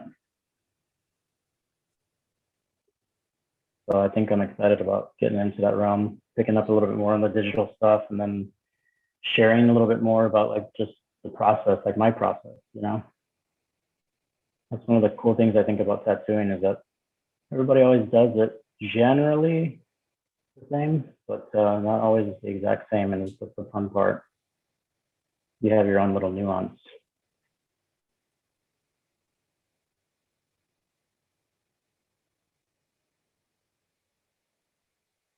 All right, so.